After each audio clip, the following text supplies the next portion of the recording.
Hello dear student, ਸਤਿ ਸ਼੍ਰੀ ਅਕਾਲ, ਰਾਮ ਰਾਮ ਸਾਰਿਆਂ ਨੂੰ। ਗੁੱਡ ਮੋਰਨਿੰਗ ਬੇਟਾ। ਅੱਜ ਅਸੀਂ ਪੰਜਾਬੀ ਵਿਆਕਰਨ ਦਾ ਜਿਹੜਾ ਟੋਪਿਕ ਕਰਨ ਜਾ ਰਹੇ ਹਾਂ ਉਹਨੂੰ ਕੀ ਕਹਿੰਦੇ ਹਨ? ਵਿਅੰਜਨ।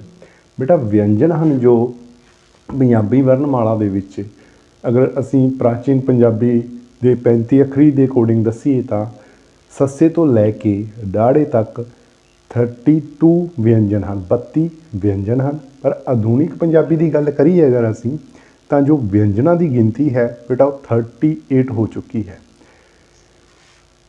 ਅਸੀਂ ਤੁਹਾਨੂੰ ਇੱਕ ਇੱਕ ਕਰਕੇ ਦੱਸਾਂਗੇ ਕਿਸ ਤਰ੍ਹਾਂ। ਜਿਹੜਾ ਸੱਸੇ ਤੋਂ ਲੈ ਕੇ ਲੱਲੇ ਪੈਰ ਬਿੰਦੀ ਤੱਕ 38 ਵਿਅੰਜਨ ਹਨ ਅਤੇ 3 ਸਵਰ ਹਨ ਜੋ ਅਸੀਂ ਪਹਿਲਾਂ ਕਰ ਚੁੱਕੇ ਹਾਂ, ਊੜਾ ਆੜਾ ਈੜੀ। ਟੋਟਲ ਕਿੰਨੇ ਅੱਖਰ ਹਨ? 41। ਟੋਟਲ ਅੱਖਰ ਕਿੰਨੇ ਹਨ?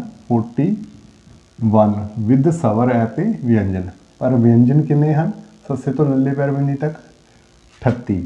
ਅੱਗੇ 35 ਅੱਖਰੀ ਦੇ ਅਕੋਰਡਿੰਗ ਵਿਅੰਜਨ ਹਨ ਜੋ ਬੇਟਾ 35 ਅੱਖਰੀ ਦੇ ਅਕੋਰਡਿੰਗ 32 ਵਿਅੰਜਨ ਹਨ। ਕਿੰਨੇ ਵਿਅੰਜਨ ਹਨ? 32 ਵਿਅੰਜਨ ਹਨ 35 ਅੱਖਰੀ ਦੇ ਅਕੋਰਡਿੰਗ। ਆਧੁਨਿਕ ਪੰਜਾਬੀ ਦੇ ਵਿੱਚ ਕਿੰਨੇ ਵਿਅੰਜਨ ਹਨ? 38। ਉਸ ਤੋਂ ਬਾਅਦ ਅਸੀਂ ਬੇਟਾ ਗੱਲ ਕਰੀਏ ਅਨੁਨਾਸਕੀ ਵਿਅੰਜਨ।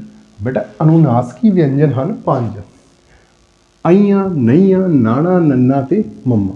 ਇਹ 5 ਅਨੁਨਾਸਕੀ ਵਿਅੰਜਨ ਹਨ।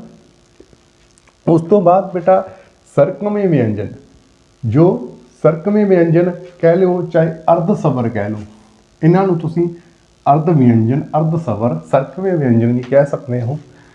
ਯਈਆ ਅਤੇ ਵਾਵਾ ਇਹ 2 ਹਨ ਬੇਟਾ। ਉਸ ਤੋਂ ਬਾਅਦ ਅਸੀਂ ਗੱਲ ਕਰੀਏ ਪਾਸੇਦਾਰ ਵਿਅੰਜਨ।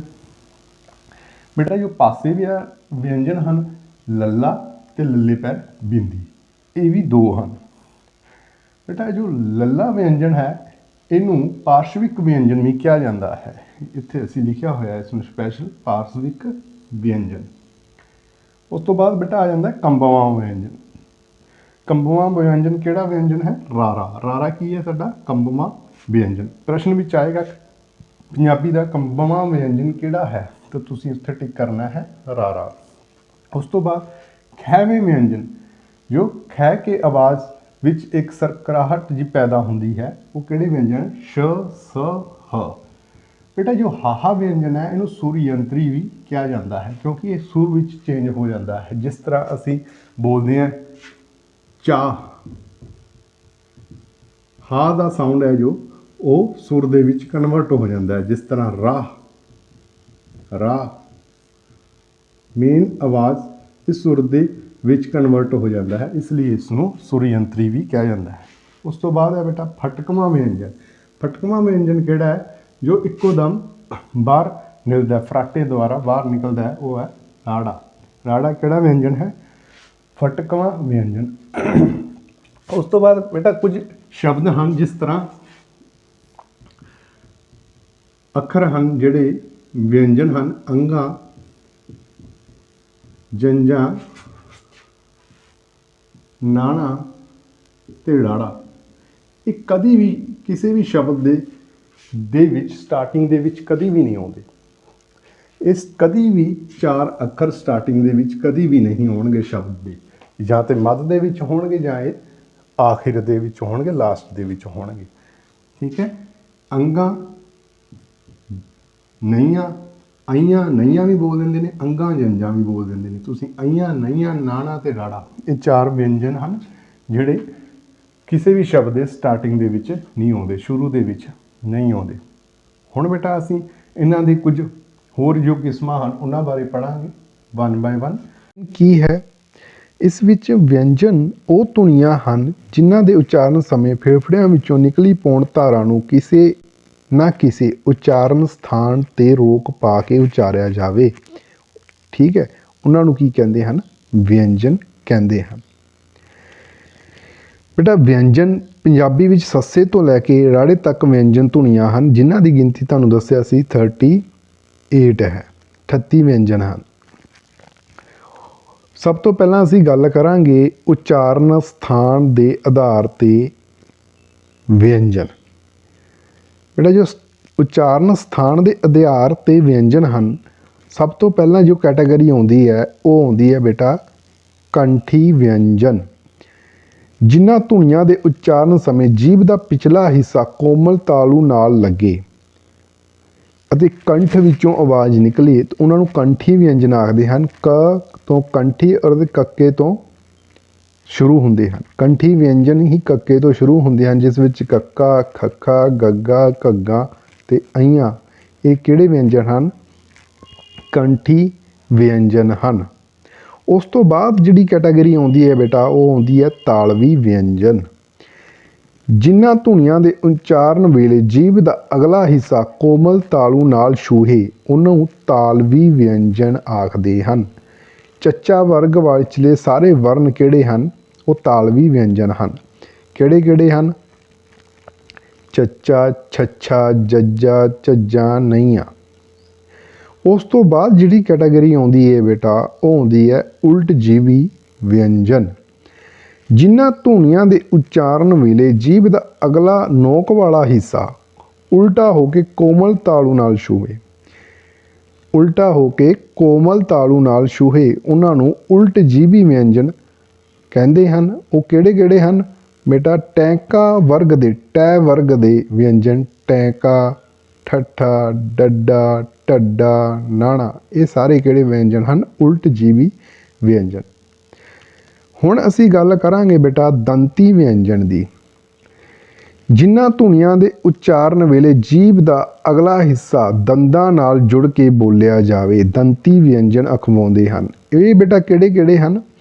ਤ ਵਰਗ ਦੇ ਵਿਅੰਜਨ ਤੱਤਾ, ਥੱਥਾ, ਦੱਦਾ, ਧੱਦਾ, ਨੰਨਾ। ਤੁਸੀਂ ਜਦੋਂ ਇਹਨਾਂ ਨੂੰ ਬੋਲਦੇ ਹੋ ਤਾਂ ਤੁਹਾਡੀ ਜੋ ਜੀਭ ਦਾ ਅਗਲਾ ਨੋਕ ਵਾਲਾ ਹਿੱਸਾ ਹੈ ਉਹ ਦੰਦਾਂ ਨੂੰ ਸਪਰਸ਼ ਕਰਦਾ ਹੈ। ਉਸ ਤੋਂ ਬਾਅਦ ਬੇਟਾ ਜੋ ਆ ਜਾਂਦੇ ਹਨ ਦੋ ਹੋਠੀ ਵਿਅੰਜਨ।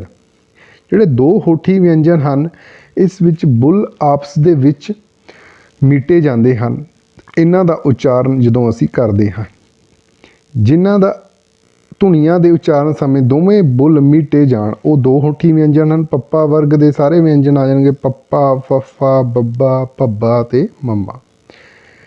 ਨੈਕਸਟ ਜੋ ਵਿਅੰਜਨ ਹਨ ਬੇਟਾ, ਇਹ ਕੱਕੇ ਤੋਂ ਪੱਪਾ ਵਰਗ ਦੇ ਵਿਚਲੇ ਜਿੰਨੇ ਵੀ ਲਾਸਟ ਵਾਲੇ ਅੱਖਰ ਹਨ ਉਹ ਨਾਸਕੀ ਵਿਅੰਜਨ ਅਖਵਾਉਂਦੇ ਹਨ।